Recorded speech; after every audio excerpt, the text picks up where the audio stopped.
열왕기하 5장 15절에서 19절 말씀입니다. 나만이 모든 군대와 함께 하나님의 사람에게로 돌아와서 그의 앞에 서서 이르되 내가 이제 이스라엘 외에는 온 천하에 신이 없는 줄을 아나이다. 청하건대 당신의 종에게서 예물을 받으소서 하니 이르되 내가 섬기는 하나님께서 살아계심을 두고 맹세하노니 내가 그 앞에서 받지 아니하리라 하였더라. 나만이 받으라고 강권하되 그가 거절하니라. 나만이 이르되 그러면 청하건대 노새 2마리의 실을 흙을 당신의 종에게 주소서. 이제부터는 종이 번제물과 다른 희생제사를 여호와 외 다른 신에게는 드리지 아니하고 다만 여호와께 드리겠나이다. 오직 한 가지 일이 있사오니 여호와께서 당신의 종을 용서하시기를 원하나이다. 곧 내 주인께서 림몬의 신당에 들어가 거기서 경배하며 그가 내 손을 의지하심에 내가 림몬의 신당에서 몸을 굽히오니 내가 림몬의 신당에서 몸을 굽힐 때에 여호와께서 이 일에 대하여 당신의 종을 용서하시기를 원하나이다 하니 엘리사가 이르되 너는 평안히 가라 하니라. 그가 엘리사를 떠나 조금 가니라. 미리 회개한다고요? 올바른 영성의 시작, 하나님이 주인이심을 인정하는 것. 열왕기하 5장 15절에서 19절 말씀입니다.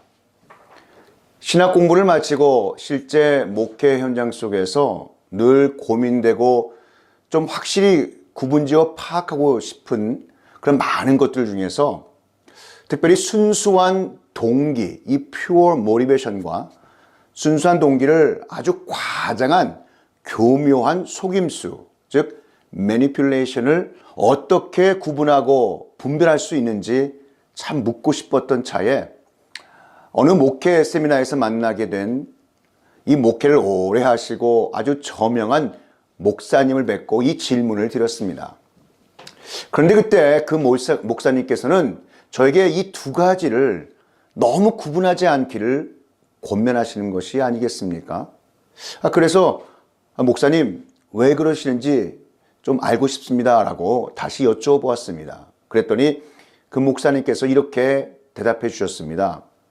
홍 목사님, 목회를 하다 보면 순수한 동기를 가지고 일하는 사람의 마음 그 한 구석에서도 사람들에게 알려지고 싶어하는 그 욕망이 있고 교묘한 속임수를 쓰는 것 같은 사람들의 마음 그 한 구석에서도 사람들을 사랑하며 섬기고 싶은 순수한 동기가 있을 수 있다는 것을 절대 놓치시면 안 됩니다. 이렇게 말씀해 주시는 것이었습니다. 저는 이후로 이 가르침의 깨달음을 통해서 자칫 목회에서 실수할 수도 있을 법한 많은 시행착오를 줄일 수가 있었습니다. 오늘 본문 열왕기하 5장 15절에서 19절 말씀은 아람 왕의 군대 장관 나아만이 하나님의 살아계심과 역사하심을 그의 문둥병이 치료되는 것을 직접 이 체험함으로써 알게 되어지고 깨달아 알게 된 이 말씀의 내용입니다. 진정으로 하나님을 아버지로 섬기고 모시기로 작정했다면 믿음의 바른 결단이 있어야 했습니다. 자신의 모국으로 돌아가 하나님께 제사드리겠다고 흙까지 퍼가고자 했을 정도였지만 림몬 우상 숭배를 하는 자기 나라 왕이 나만 장군을 의지하여 우상을 숭배할 때 어쩔 수 없이 몸을 굽히는 것을 용서하라고 합니다. 아니, 죄도 짓기 전에 용서를 구하고 죄라는 것을 알고도 짓는 죄를 먼저 사해달라고, 아니 봐달라고 하는 것은 신앙의 큰 불일치라고 성경은 분명히 말씀하고 계십니다. 만일 주기철 목사님이시나 또 여러 우리 순교자들을 한번 보시기 바랍니다. 한번 주기철 목사님 볼까요? 자, 우리 주기철 목사님이 순교를 피하기 위해서 눈 딱 감고 이렇게 하나님께 기도하고 행동했다면 과연 어떠했을까요? 자, 이렇게 말입니다. 하나님, 제 마음과 진실은 아시죠? 그냥 딱 그 순간에 예수님 몰라요, 이 한마디만 할게요. 잘 알아요, 이게 죄인 것을. 그러나 하나님, 저도 살아야 되지 않겠습니까? 이렇게 하면서 일본 순사들 앞에서 예수님을 부인했다면 오늘날의 순교자 주기철 목사님이 되셨을까요? 여러분, 성경은 신앙에 있어서 양다리 걸치는 것을 용납하지 않습니다.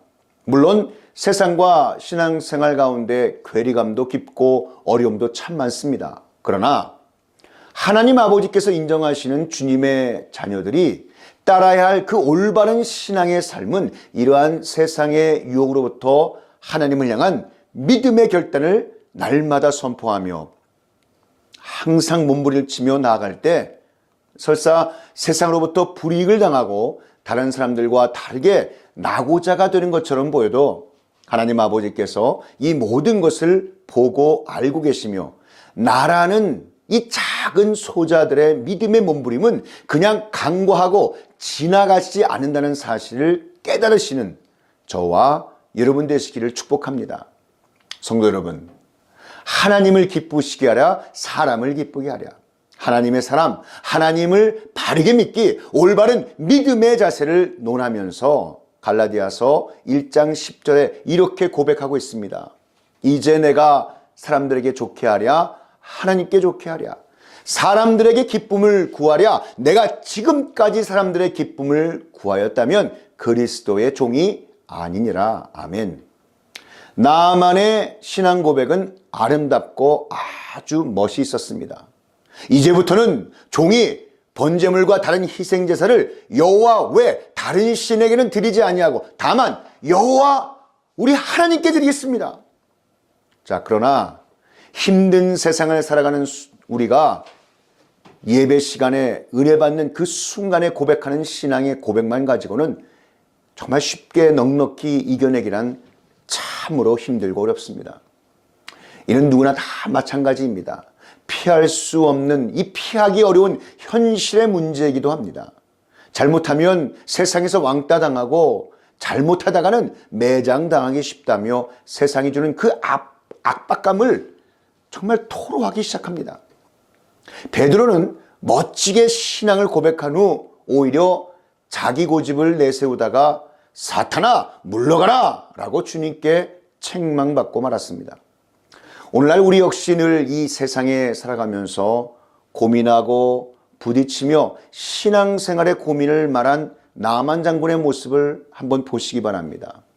오직 한 가지 일이 있사오니, 자 여러분 한번 보시기 바랍니다. 오직 한 가지 일이 있사오니 여호와께서 당신의 종을 용서하시기를 원하나이다.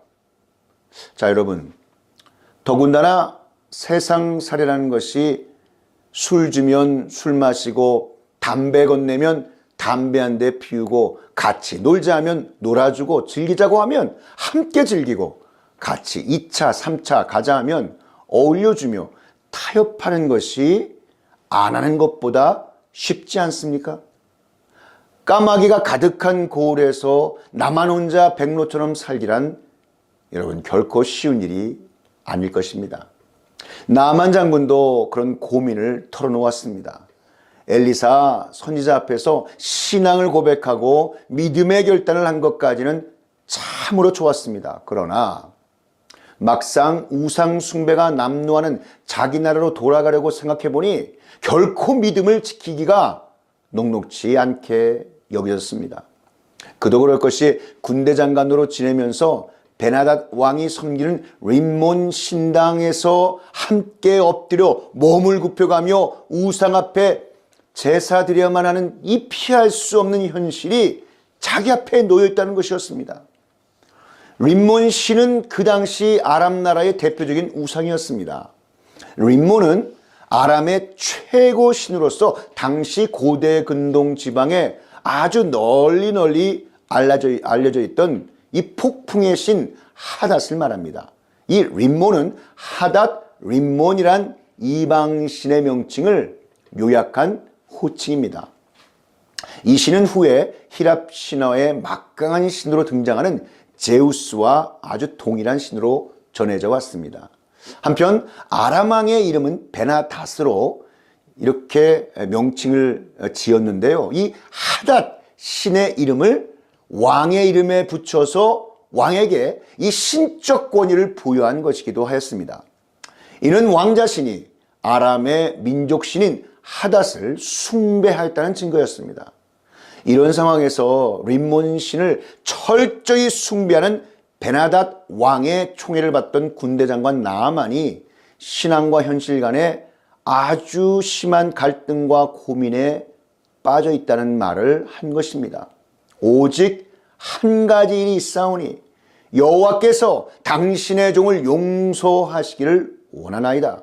곧 내 주인께서 림몬의 신당에 들어가 거기서 경배하며 그가 내 손을 의지하심에 내가 림몬의 신당에서 몸을 굽히오니 내가 림몬의 신당에서 몸을 굽힐 때에 여호와께서 이 일에 대하여 당신의 종을 용서하시기를 원하나이다. 자, 이렇게 하나님의 미리 용서를 구하는 말을 선지자 엘리사 앞에서 하고 또 하였습니다. 아람 왕 베나닷은 림몬 신당에서 제사할 때에 오랜 시간 동안 군대 장관 나아만의 손을 의지해서 제사하였습니다. 왕의 곁에서 왕이 내어미는 손을 친히 받쳐들 정도면 얼마나 왕의 총애를 한 몸에 받는 그러한 신분인지 짐작이 가지 않으시겠습니까? 이런 표현은 열왕기하 7장 2절과 17절에도 그때에 왕이 그의 손에 의지하는 자, 왕이 그의 손에 의지하였던 이러한 표현이 반복적으로 나타납니다.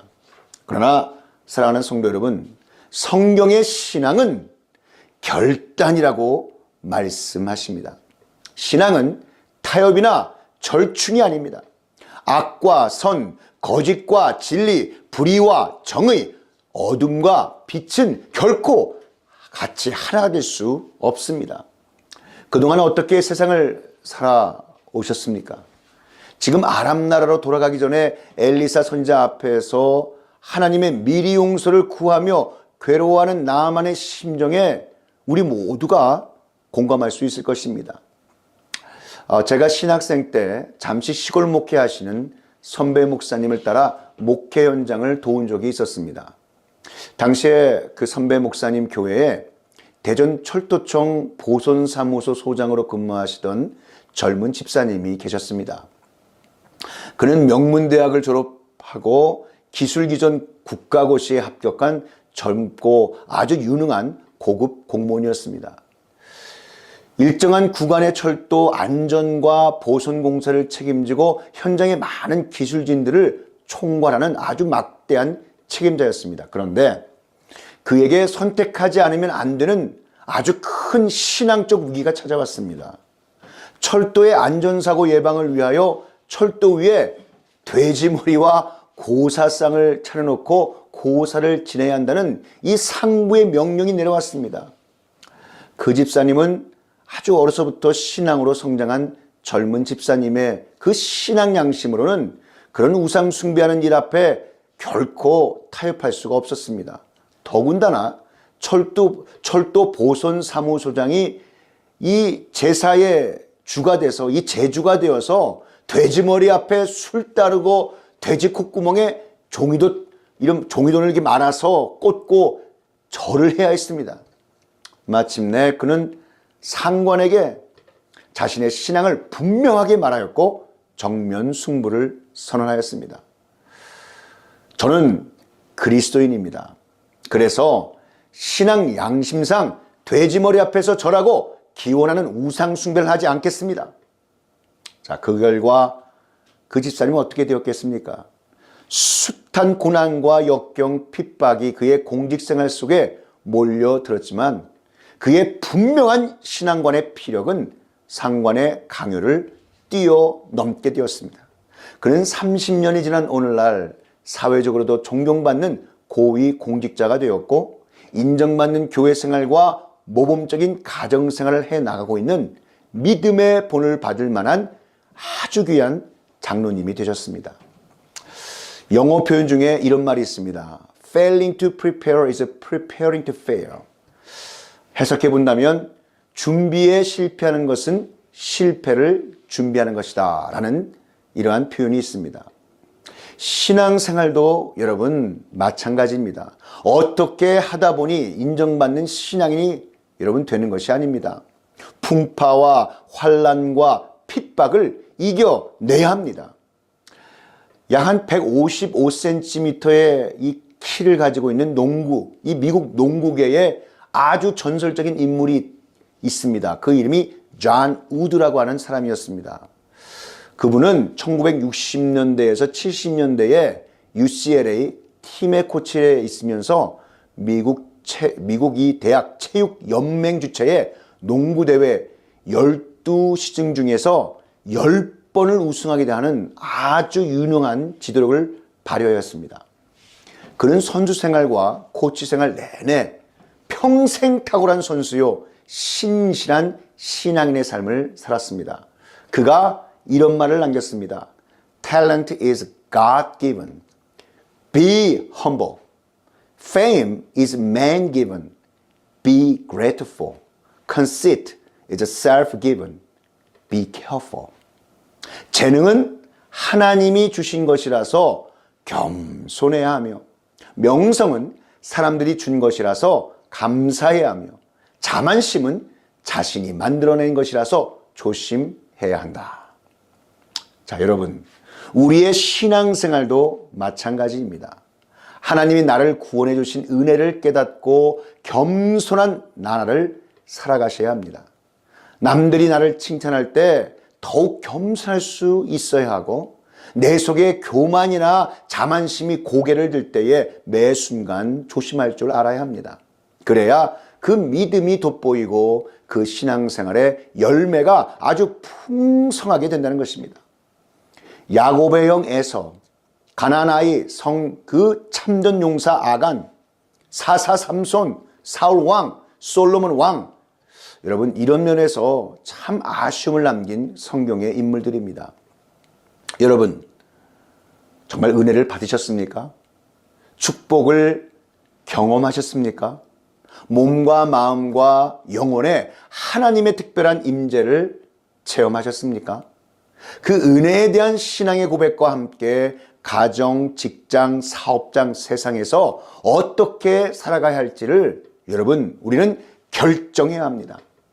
이 세상에 림몬 신당에 엎드려야 하는 영적 도전과 갈등 앞에서 어떻게 해야 할지를 결정하셔야 합니다.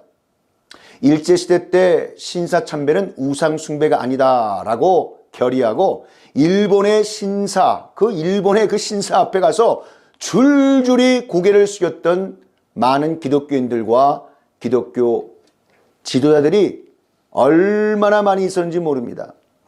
왜 한국교회가 주기철 목사님, 손양원 목사님, 김익두 목사님과 유계준 장로님과 조만식 장로님 등의 이 신앙을 귀하게 여기고 여러분 있는 줄 아십니까? 1992년 템플턴상을 받으셨던 그 자리에서 한경직 목사님마저 신사참배하던 그 죄인임을 시인하고 용서를 구했다는 일화를 우리가 여러분 잘 알고 있지 않습니까? 우리가 살고 있는 이 자유민주를 만끽하고 사는 것만을 기뻐하지 마시고 하나님 나라의 이론다운 역사관과 신앙관을 갖고 살아야 할 줄 믿습니다. 나만 장군은 나병에서 고침받고 오직 여호와만을 섬기겠노라 고백하였지만 막상 아람 나라로 돌아가려고 생각하니 고민에 푹 빠져버렸습니다. 아람 나라의 베나닷 왕 곁에서 군대 장관으로 지낼 것을 생각하니 눈앞이 어른거리는 이 림몬 신당 제사의 고민을 갖고 하나님의 미리 용서를 구하는 나만의 심정을 이 시간 깊이 생각해 보시기 바랍니다. 나만은 하나님의 은혜로 나병에서 치유받았고 하나님을 인정하며 신앙을 고백했습니다. 그러나 그 후에 그는 아람 왕을 섬길 때 림몬 신의 신전에 들어가 절해야 하는 상황에서 미리 엘리사에게 용서를 구했습니다. 이에 엘리사는 평안히 가라 이렇게 답합니다. 여러분 이것이 과연 우상 숭배에 대한 엘리사의 허용에 대한 의미일까요? 나만의 요청이 왜 그럼 잘못된 것일까요? 사랑하는 성도 여러분, 하나님은 우상 숭배를 단호히 금하십니다. 하나님께서는 십계명에서 너는 나 외에는 다른 신들을 내게 두지 말라. 이렇게 명령하셨습니다. 우상 숭배는 단순한 실수가 아니라 하나님을 떠나는 심각한 죄입니다. 나만이 림몬 신전에서 절하는 행위는 겉으로 보기에는 왕을 섬기는 정치적 행위처럼 보이는지는 몰라도 본질적으로는 하나님보다 세상의 권력과 다른 우상신을 두려워하는 태도였던 것입니다. 이스라엘 역사에서 우상 숭배는 늘 하나님의 심판을 초래했습니다. 솔로몬조차 이방 여인들의 영향을 받아 우상을 섬기다 나라를 분열로 이끌었습니다. 따라서 하나님을 참되게 믿는 하나님의 자녀라면 어떤 이유로든 우상에게 절하는 행위를 용납할 수가 없습니다. 성경에서 신앙의 타협은 결국 영적 타락을 초래한다고 말씀하십니다. 나아만은 하나님을 믿었지만 현실적 이유로 신앙을 타협하려 했습니다. 그러나 신앙의 타협은 작은 것에서 시작되어 점점 더 커져갑니다. 처음에는 단순한 외적 행위일지라도 시간이 지나면 마음이 무뎌지고 결국 하나님을 떠나게 됩니다. 성경에서 다니엘과 세 친구는 신앙에 결코 타협하지 않습니다. 다니엘은 왕의 금령에도 불구하고 기도하기를 멈추지 않았고 사드락과 메삭과 아벳느고 그 다니엘의 친구들은 금신상에서 절하지도 않겠다고 고백했습니다. 결국 하나님은 그들을 지키시고 그들을 높이셨습니다. 믿음의 사람은 어떠한 상황과 환경 속에서도 하나님 아버지만 섬겨야 합니다. 평안히 가라. 이 엘리사의 답변은 우상 숭배를 허용한 것이 아니라 나만의 신앙 성장의 기회였다는 것입니다. 엘리사가 평안히 가라고 한 것은 나만의 요청을 허용한 것이 아니라 이제 막 신앙을 시작한 나만이 더욱 성장하도록 인내하며 기다려 주신 것이었습니다. 나만은 오랫동안 이방신을 섬기던 사람이었고 믿음이 갓 싹튼 단계였습니다. 엘리사는 나만이 시간이 지나면서 신앙 안에서 성숙해질 것을 기대한 것입니다. 사랑하는 성도 여러분, 예수님을 구세주로 믿어 하나님의 자녀된 우리 각 사람은 영적 전쟁터인 세상 가운데서 말씀의 분별력을 갖고 하나님 아버지께 인정받고 하나님 아버지께 기쁨이 되는 담대한 신앙의 승리자들이 모두가 다 되어만 하실 줄 믿습니다. 나만의 요청이 잘못된 이유는 하나님이 우상 숭배를 명확히 금하셨으며 신앙의 타협이 영적 타락을 초래하기 때문입니다. 엘리사의 답변은 나아만을 신앙적으로 성장시키기 위한 것이었으며 결코 우상 숭배를 허용한 것이 아닙니다. 자, 우리도 신앙의 길에서 세상의 유혹과 타협의 순간을 만날 수 있습니다. 그러나 하나님 아버지만을 섬기는 결단을 내릴 때 하나님께서는 우리와 자자손손대대로 지켜주시고 더욱 큰 은혜를 베풀어 주실 줄 믿습니다. 나를 사랑하고 내 계명을 지키는 자에게는 천대까지 은혜를 베푸느니라. 아멘. 여러분, 이 말씀은 출애굽기 20장 6절에 나오는 말씀입니다. 하나님을 믿고 따르되 끝까지 신앙을 지키는 삶을 살아서 하나님의 축복을 영원히 누리시는 복된 자녀들이 다 되시기를 우리 구주 예수 그리스도 이름으로 축원합니다. 지금은 우리 구주 예수 그리스도의 구속의 은혜와 만극하신 하나님 아버지의 그 크신 사랑하심과 성령 하나님의 감화 감동 위로교통 충만케 하심이 오늘 선포된 말씀이 전파되는 곳곳마다 이제로부터 영원히 함께 있을지어다.